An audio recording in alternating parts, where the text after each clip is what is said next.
ఇద్దరు అన్నదమ్ములు ఉన్నారంట, ఒకే తల్లికి పుట్టినోళ్ళు. ఒక ఆయనేమో కట్టేస్తాడనమాట మార్చిరిలో కోత, శవాలకు వస్తాడు.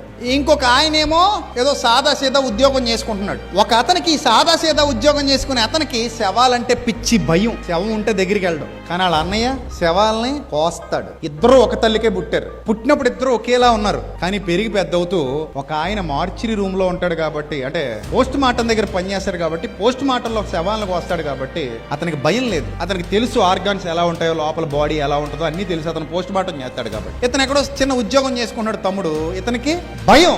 అంటే భయం అనేది ఎక్కడ మొదలవుతుంది? నీ ఆలోచనల్లో మొదలవుతుంది. మనం శ్మశానం అంటే భయపడిపోతాం, కానీ కాటికాపల వ్యక్తి ఎప్పుడు అక్కడే పడుకుంటాడు, అక్కడే ఉంటాడు. మనం రాత్రిపూట అక్కడికి వెళ్ళడానికి భయపడతాం, అతను చూసి కూడా భయపడతాం. కర్మ ఎందుకు? అక్కడ పడుకుంటాడు కాబట్టి అట. దెయ్యాలన్నీ వచ్చి ఎవరి మీద ఉంటాయట?